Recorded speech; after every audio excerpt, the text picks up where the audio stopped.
São Paulo, a produção de carne de vitelo. Bezerros alimentados até os 5 meses de vida se transformam em boa fonte de renda para as fazendas de leite. Os segredos da criação: a mamadeira com leite em pó, o beneficiamento e 2 pratos deliciosos com carne de vitelo.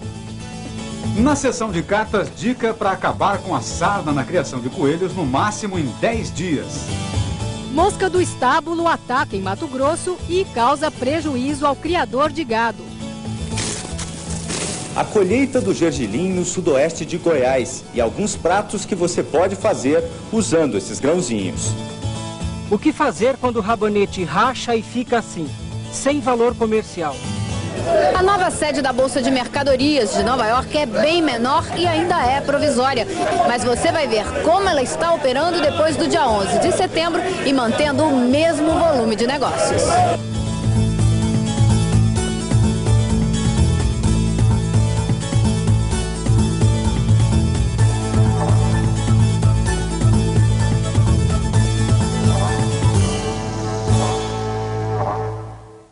Bom dia! Quem cria gado de corte vende os machos e aproveita as fêmeas para a reprodução. Já quem cria gado de leite aproveita todas as fêmeas e descarta os bezerros machos. Acontece que o bezerro de raça leiteira não tem a genética ideal para virar um boi lucrativo. Por isso, o fazendeiro de leite não investe em seu futuro. Mas antes de virar boi, quando ainda é bezerro de 5, 6 meses, ele pode ser um bom negócio. É o vitelo de carne clara, tão apreciado na culinária europeia e mundial. Hoje você vai ver que no Brasil o mercado para esse tipo de carne está se desenvolvendo e já tem pecuarista de leite ganhando dinheiro com o vitelo. O consumo de gergelim, que já era apreciado desde os tempos dos faraós do Egito, agora vem crescendo no Brasil. Seu uso é cada vez maior em lanchonetes, na indústria de panificação ou na culinária em geral. Para o agricultor, ele também é um bom negócio. A maior parte da produção nacional se concentra em Goiás.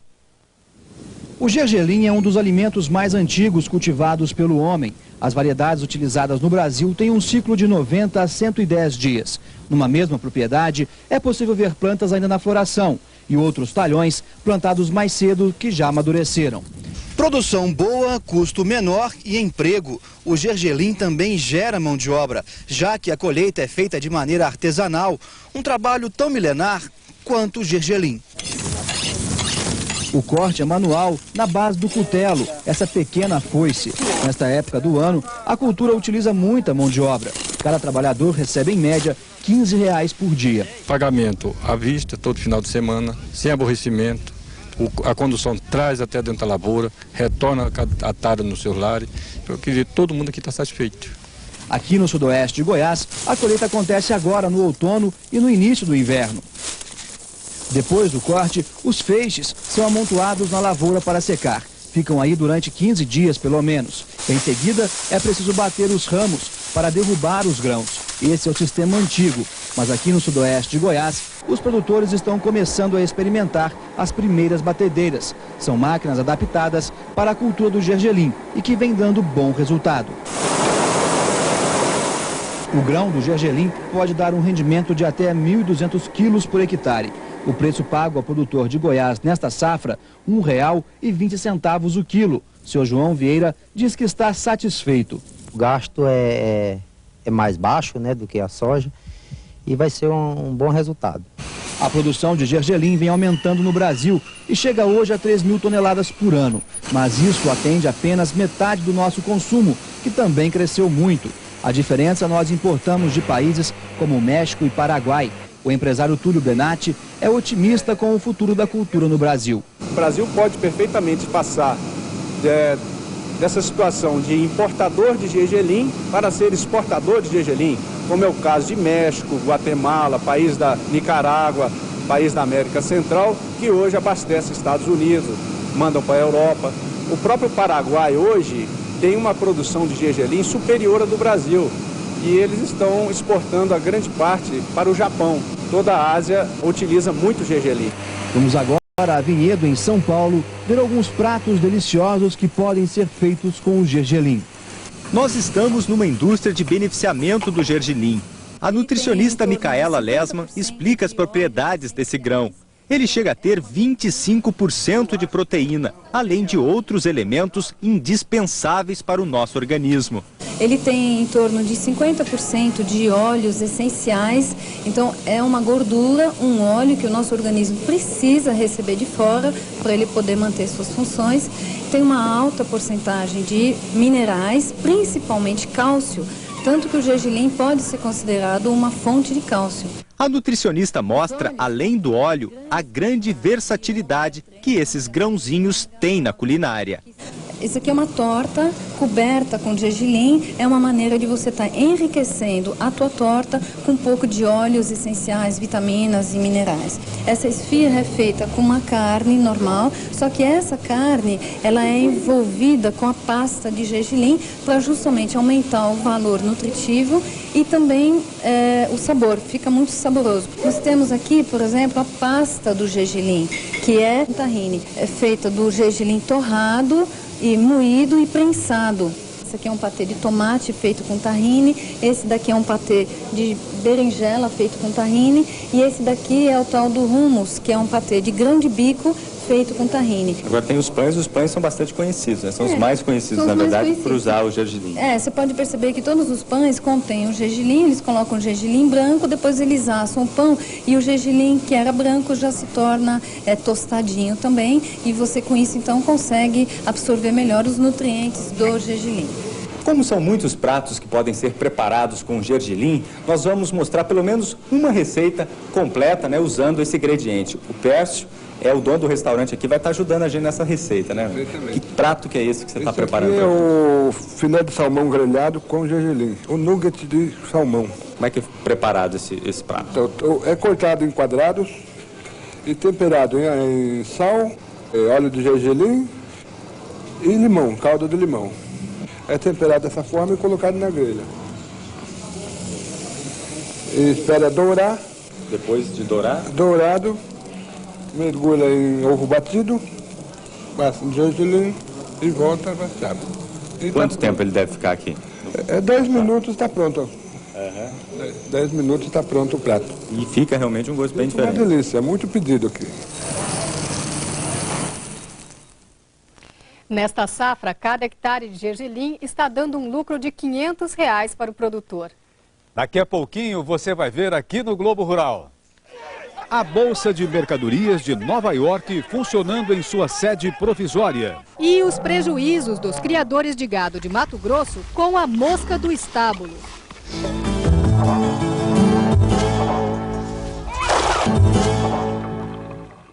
A mosca do estábulo está virando um problema sério numa região de Mato Grosso.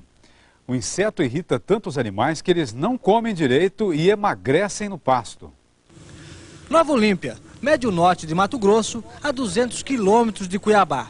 Aqui está uma das maiores usinas de álcool e açúcar do país. É a usina Itamaraty. Os canaviais dividem espaço com pequenas e médias propriedades que se dedicam à pecuária. Nos primeiros raios de sol, chegamos na propriedade do seu Oswaldo de Souza. É ele que vem nos receber. Como é que está a situação hoje das moscas? Cada vez mais feio. Tá feio hoje? Feio. Logo na chegada dá pra ver que o problema é sério. O cavalo não para, fica inquieto o tempo todo, tentando se livrar dos insetos. Enquanto conversávamos, uma delas pousou no braço do seu Oswaldo. Ele aguentou firme a ferroada. Com uma tromba, a mosca perfura a pele para sugar o sangue. Esta aqui fez a última refeição. A mosca do estábulo é muito parecida com a mosca doméstica, exceto pelos hábitos alimentares. Tanto o macho quanto a fêmea são hematófagos, isto é, se alimentam de sangue. Isso não é bom para o gado, né? De jeito nenhum, ele só perde peso. E adoece. Porque não consegue se alimentar direito? Não consegue se alimentar, não vai na água. É o dia todinho sem comer e sem beber, do jeito que vocês estão vendo aí. Para depositar os ovos, esse tipo de mosca procura materiais vegetais em decomposição. São os locais preferidos, como as silagens, resto de ração, cama de aviário e até o próprio esterco do boi. Mas aqui na região, a causa do aumento descontrolado da população da mosca do estábulo pode ser outra. Isso aqui ocorre de abril Abril, maio, junho, julho, agosto, setembro. De 7 a 8 meses. Por ano? Por ano. É que esse problema fica forte aqui. Esse problema fica forte aqui. E isso pode estar vindo da onde? É consciente com a safra de cana. Agora estamos na propriedade do seu Jovino Nunes da Silva, a mais próxima da usina. Ele mexe com gado leiteiro. Aqui os prejuízos se acumulam. No ano passado, 16 vacas morreram. Seu Jovino acha que foi por causa da mosca. Tem vaca que dava 10 litros de leite, hoje ela dá 4. Nós estávamos tirando R$3.000 por mês no leite. Hoje tira 1.500. A metade, por mês. Agora, e a perca do gado?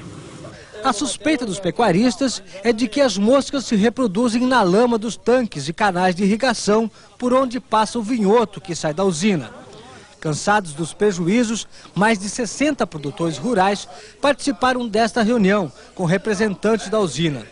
Depois de muita conversa, a decisão foi montar uma comissão para visitar os locais suspeitos de serem os criadouros da mosca.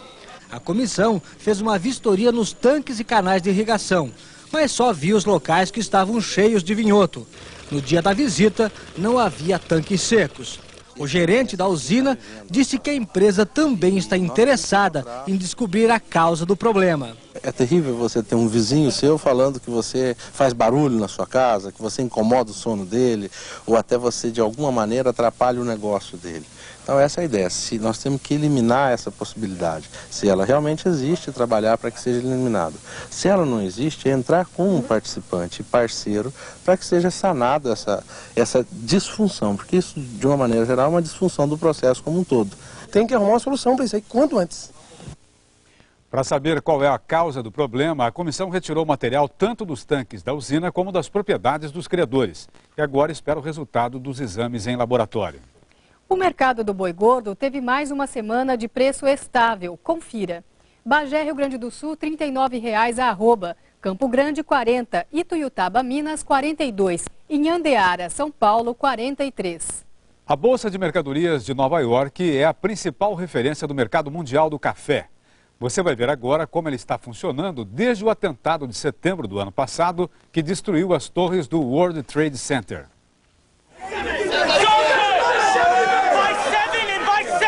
Eles se entendem no grito, nos gestos, um querendo comprar, o outro louco para vender. Todos negociando contratos de café para entrega em julho, agosto, setembro, definindo o preço futuro do produto. Paul Lilbert tem 22 anos de experiência e diz que nos últimos meses o movimento anda fraco. Hoje existe café demais no mundo. Ainda assim, o volume de negócios hoje é 25% superior ao do ano passado, apesar das mudanças. No dia 11 de setembro, a Bolsa de Mercadorias de Nova York foi soterrada. O prédio de 9 andares ficava bem na base do World Trade Center. O brasileiro Nelson Alves é corretor e estava trabalhando quando o primeiro avião atingiu uma das torres gêmeas. E o nosso prédio balançou. Mas todos os corretores e funcionários da Bolsa escaparam a tempo. O ataque aconteceu em uma terça-feira. Na segunda-feira seguinte, os pregões já estavam funcionando novamente, longe de Wall Street. Eles se mudaram para este prédio elegante em meio a uma zona industrial em Queens. Comida agora só na barraquinha. E o floor lá realmente era melhor que esse aqui, né? A área aqui não é uma área muito boa aqui, Long Island City, né? Não tem nada, né? Não tem nada, tem uma estação do metrô aqui passando em cima da nossa cabeça. Esta sede já existia quando as duas torres do World Trade Center desabaram. A Bolsa de Mercadorias de Nova York era a única no mundo que tinha uma sede provisória para casos de emergência. Ela foi montada depois do primeiro atentado ao World Trade Center em 93. Em Manhattan, a Bolsa tinha 13 áreas de pregão. Aqui eram apenas 2.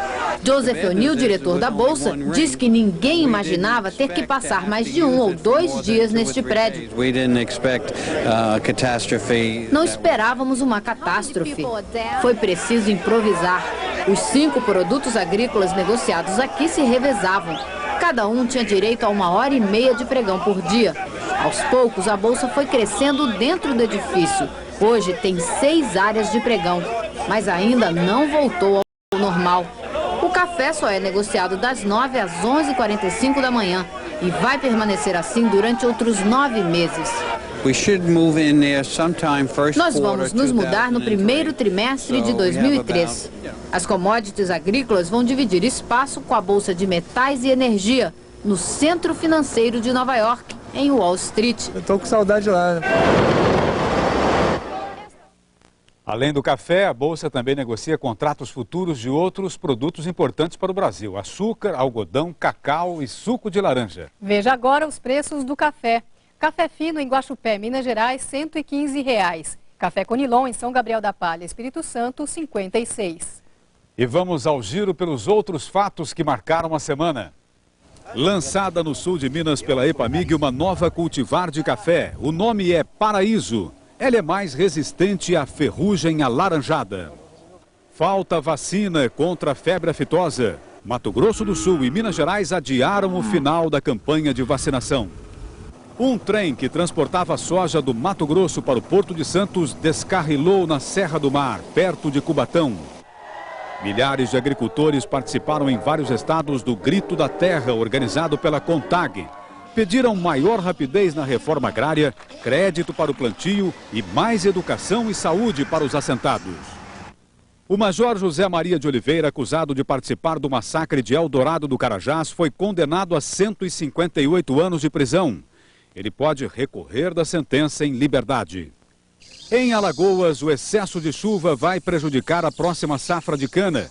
A lavoura floresceu e as plantas vão ter um menor teor de açúcar. No oeste do Paraná, a chuva atrapalha o transporte da safra da mandioca. Um cientista da Universidade de Israel desenvolveu uma nova linhagem de frangos sem penas. A ave pode ter um custo menor de produção nas regiões mais quentes. Daqui a pouco, a sessão de cartas. Como acabar com a sarna na criação de coelhos. E como evitar rachaduras no rabanete.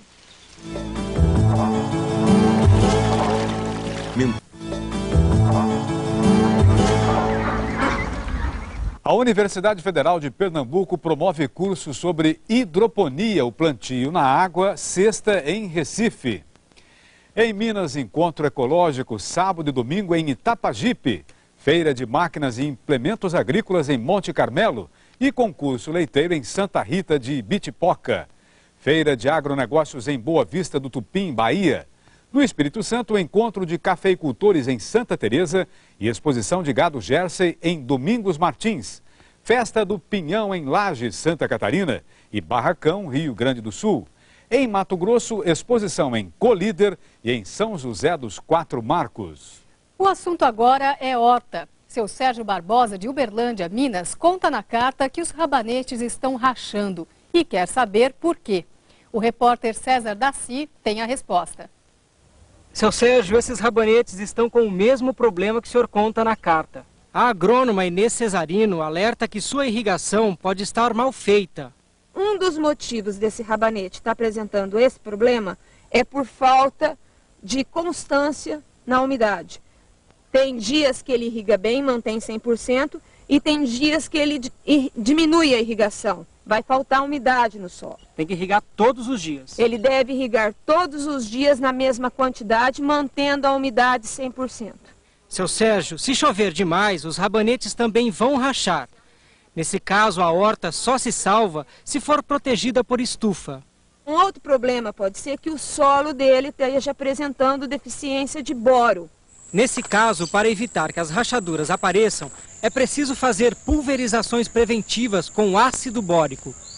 10 dias depois da semeadura, aplique 12 gramas do produto, bem dissolvidos em 20 litros d'água.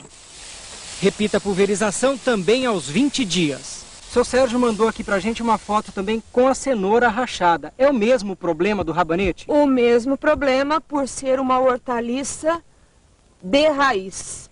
A cenoura não tem problema de umidade, porque a raiz ela é mais profunda, ela é maior e ela pega mais umidade. É deficiência de boro. A mesma dosagem aplicada aos 10, aos 20 dias e geralmente aos 30 dias, porque o ciclo vegetativo da cenoura é maior. Seu Sérgio, cuidado. Cuidado para não exagerar na dose do ácido bórico. O produto é tóxico e pode envenenar as plantas. A dona Mônica Carnevale de Santa Isabel, São Paulo, mandou fotos de uma carambola gigante. Ela disse que o pé de carambola deu só 3 frutos, mas olha só de que tamanho. Dona Mônica, o agrônomo Shukichi Kurosawa, consultor do Globo Rural, diz que é comum o tamanho aumentar quando há poucos frutos no pé. Além disso, sua árvore está em início de produção, o que também favorece esse crescimento dos frutos. É preciso, então, esperar as próximas safras. Se as frutas continuarem grandes desse jeito aí sim, dá para dizer que a senhora tem um pé de carambolas gigantes. Dona Silvanei da Costa, de Marinópolis, São Paulo, quer plantar melão. Ela já pegou algumas dicas com os amigos, mas precisa de mais detalhes. Dona Silvanei, este livreto custa R$ 7,00 e traz informações básicas sobre o assunto. Anote o endereço. Embrapa, Caixa Postal 040-315, Brasília, Distrito Federal. CEP 70-770-901. Embrapa, Caixa Postal 040-315, Brasília, Distrito Federal. CEP 70-770-901. Sarna em criação de coelhos é o problema que a Maria Aparecida Alves está enfrentando nos arredores de Belo Horizonte. Ela conta que vem usando um remédio à base de enxofre, mas a doença continua se alastrando. Maria Aparecida, eu fui a uma criação de coelhos em São Paulo buscar sua resposta. A sarna, também chamada de escabiose, é uma das maiores dores de cabeça dos criadores de coelho. É provocada por um ácaro, um parasita microscópico que forma grandes colônias na pele. As áreas cobertas por essas crostas, com o tempo, viram feridas. Nos coelhos, as partes mais atacadas são as orelhas, o entorno do nariz e as patas. A contaminação pode ocorrer pelo próprio manuseio, pelo contato dos animais dentro e entre as grades, e o ácaro circula pelo ar. Se bobear, acaba com o plantel. Por outro lado, é um mal fácil de combater, como vai explicar o criador Henrique Parachim. Henrique, ela disse que já está usando um medicamento lá, mas o resultado é muito lento. Por que essa demora? Olha, de acordo com a tua carta, com a tua explicação, o medicamento que você está usando não é adequado. Hoje em dia existem produtos mais eficazes, certo? O principal deles, o mais eficaz, é produto à base de ivermectina. Ivermectina, esse é o princípio ativo? Exato. Em qualquer casa agropecuária vai encontrar, existem várias marcas. Olha, a dose do produto vai variar de acordo com a marca do sarnicida que você escolher. A aplicação é subcutânea. O melhor lugar é aquele couro solto, logo atrás da nuca. É dose única. Qualquer animal que esteja com sarna pode receber essa injeção? Não é aconselhável para as fêmeas que estão prenhas. Então espera-se dar o parto, a partir do momento que ela deu o parto, no dia seguinte já pode aplicar sem problema nenhum. Tá, e isso faz efeito em quanto tempo?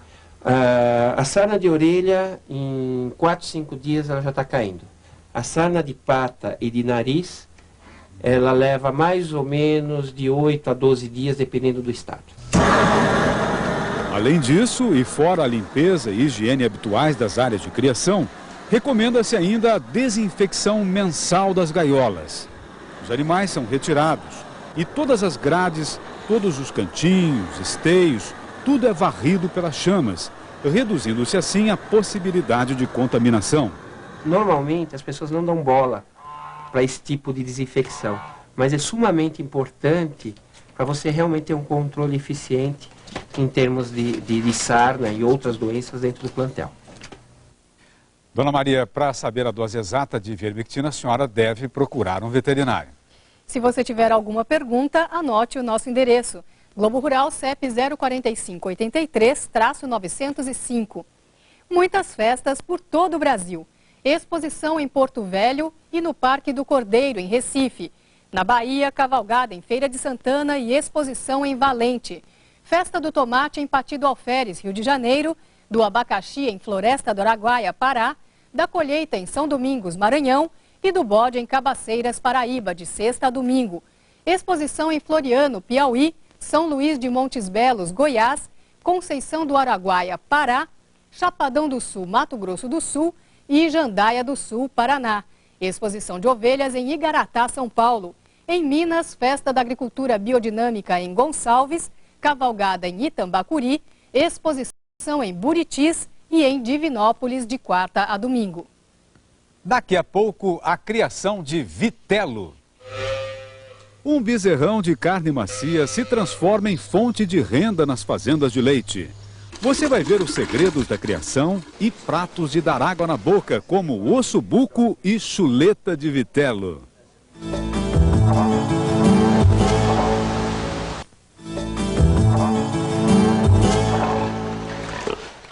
Uma atividade tradicional da Europa começa a ganhar espaço nas fazendas de leite de São Paulo, a criação do vitelo. Vitelo é um bezerrão de carne macia que rende pratos deliciosos. É o que você vai ver agora na reportagem do Vico Iazzi.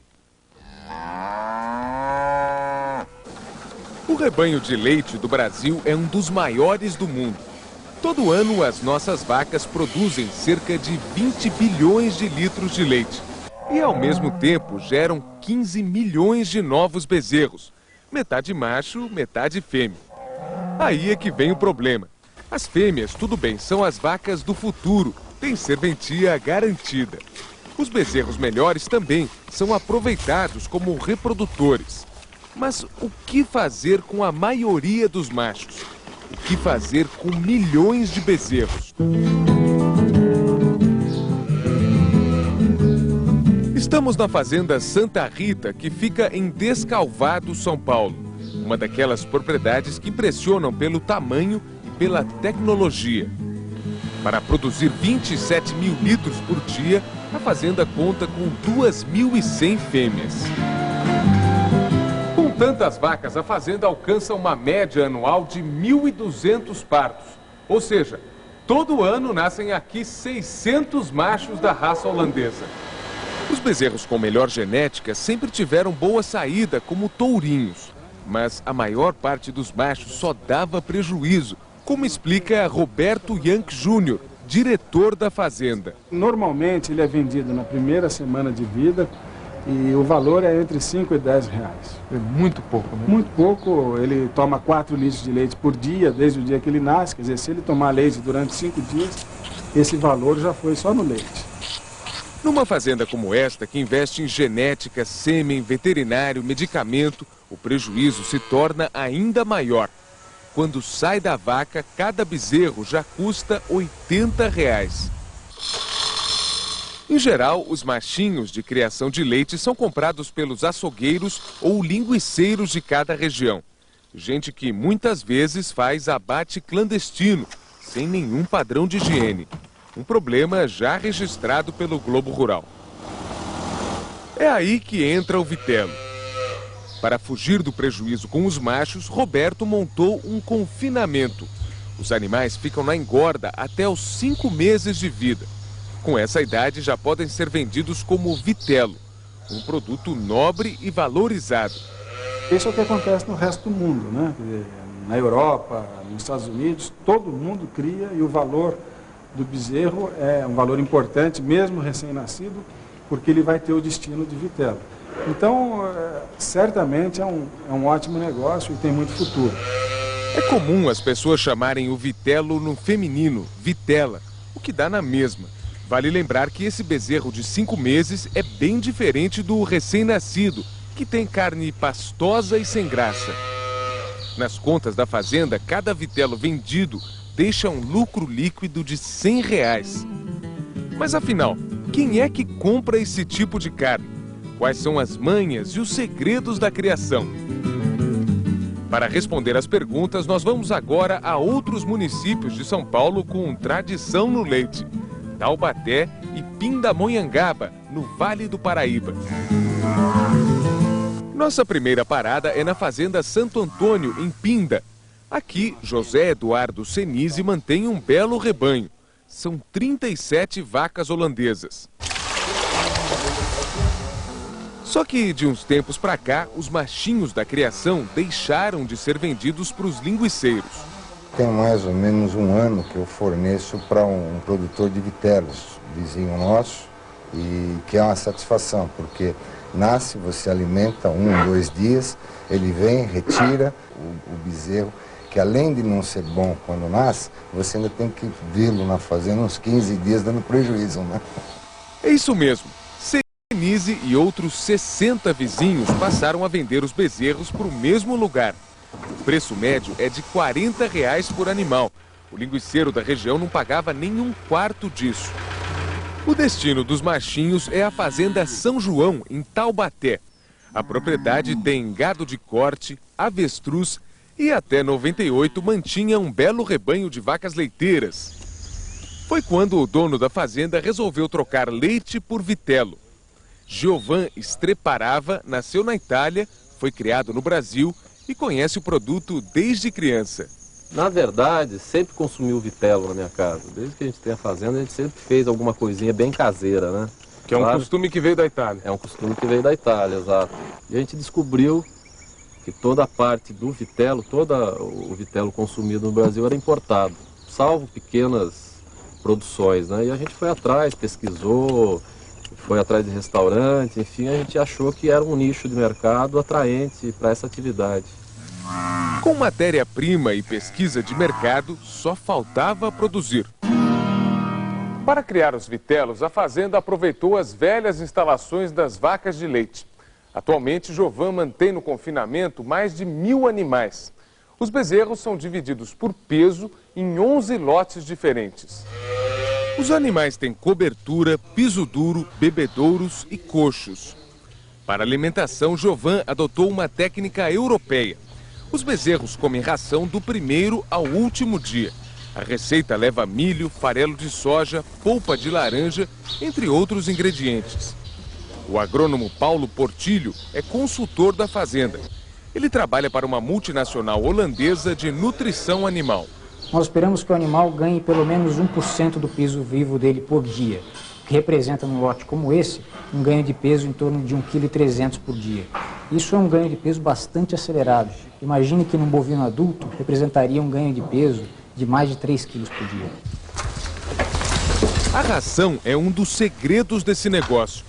De um lado, o produtor deve evitar ingredientes ricos em ferro, como gramíneas ou cana-de-açúcar. O ferro deixa a carne muito avermelhada e o vitelo, para alcançar bom valor de mercado, precisa ter carne clara ou rosada.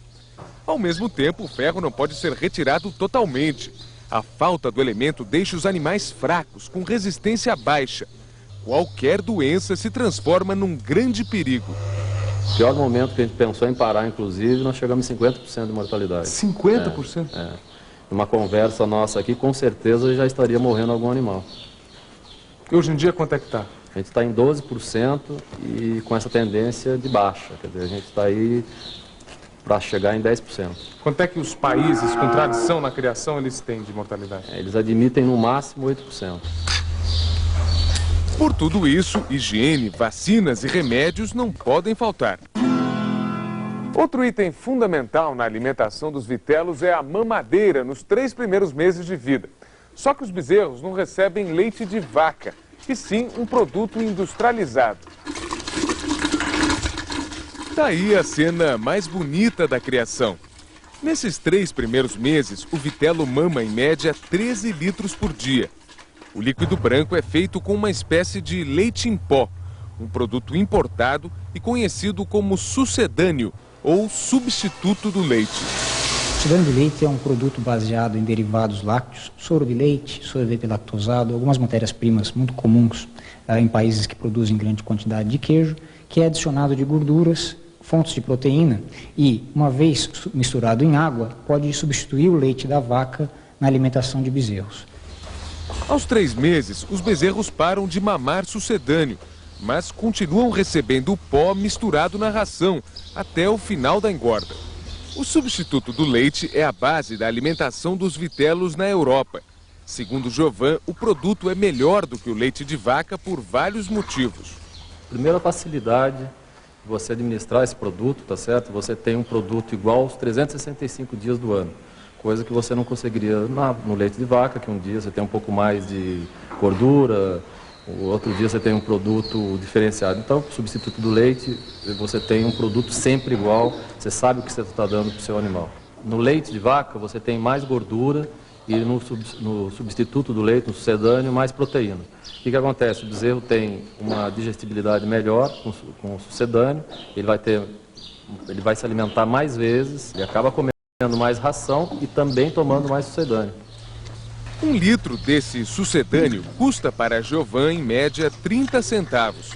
Ou seja, dependendo do mercado e da época do ano, pode ganhar ou perder do leite da vaca. Bezerro preto, branco, preto e branco, bezerro vermelho, cinza, chumbo, cor de terra. É possível fazer vitelo de tudo o que é raça.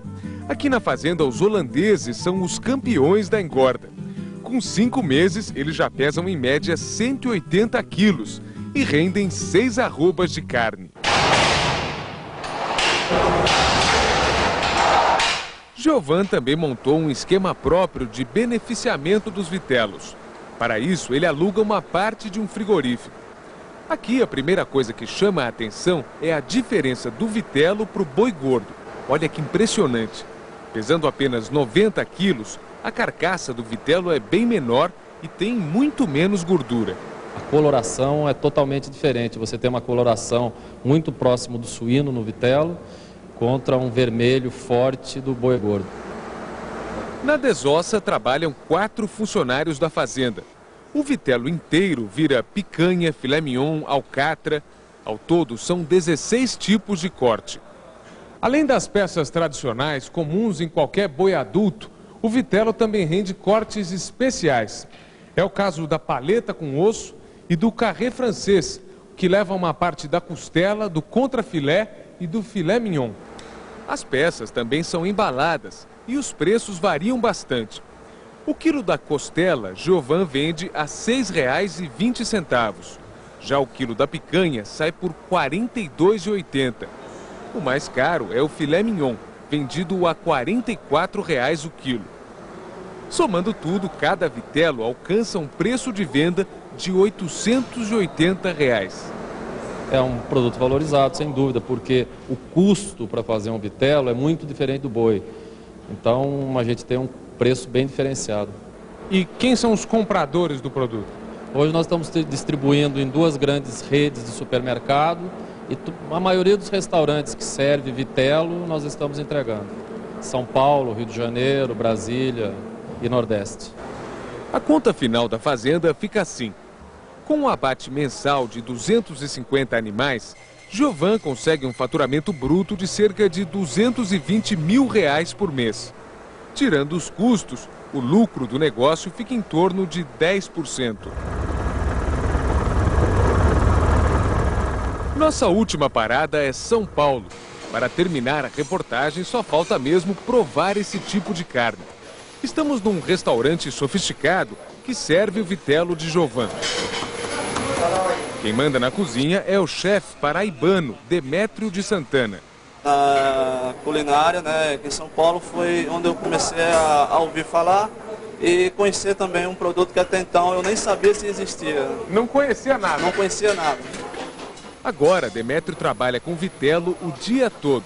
O produto é um dos mais pedidos do restaurante. Enquanto prepara um ossobuco, ele aponta um dos segredos desse tipo de carne. A carne de vitelo é uma carne delicada, não tem gordura, é uma carne macia, não tem tanta fibra como a outra carne, tá? E você tem que ter muito cuidado na hora que você for fazer, para não deixar ela passar do ponto. É muito rápido para deixar ela no ponto. Demétrio preparou 2 pratos com vitelo. Veja que beleza. Um ossobuco à romana com molho roti, risoto e polenta. E um carré francês ou chuleta à milanesa e com salada. Olha só, a cor da carne realmente chama atenção, né? Que é mais clara. É incrivelmente macio, né? Eu não preciso fazer... O peso da faca já corta a carne aqui. Muito gostoso. Parabéns, viu? Obrigado.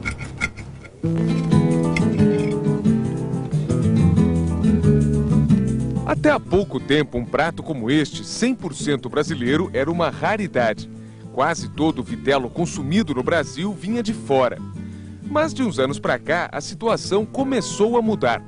Assim como Giovan, outros 5 produtores entraram no negócio em escala comercial e com preço mais baixo do que o importado.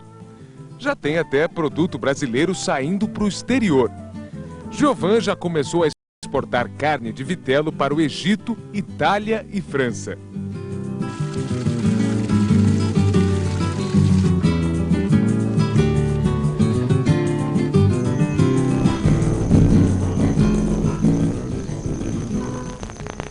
Na Europa, o vitelo é tão popular que representa 20% do consumo total de carne bovina. Mas olha, se você se animou com a atividade, atenção, aqui no Brasil o vitelo é pouco conhecido. Por isso, antes de entrar no negócio, é fundamental fazer uma boa pesquisa de mercado. Bom dia para você. Bom dia. E o Globo Rural volta amanhã às 6h15 da manhã.